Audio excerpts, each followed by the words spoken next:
Hello!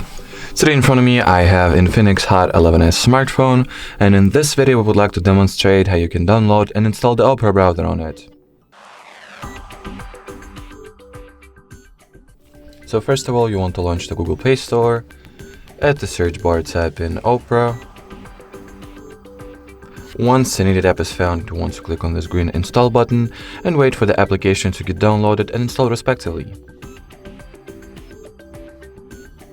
Alrighty, now we can go ahead and launch the app.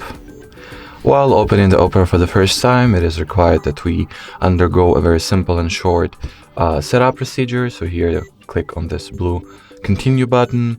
Next, you'll be able to choose and decide whether some of the options the Opera browser has to offer will be enabled from the start, or you can basically always skip them or skip this particular step and leave the options configuration process for later. I'll personally enable ad blocking, enable checker blocking, and skip setting Opera as my default browser step. Finally, there is the page that allows you to either customize the permissions and accesses that you are going to grant to Opera, or simply allow everything that it needs, which I'll do myself. And that would be it. So thank you so much for watching, and bye bye.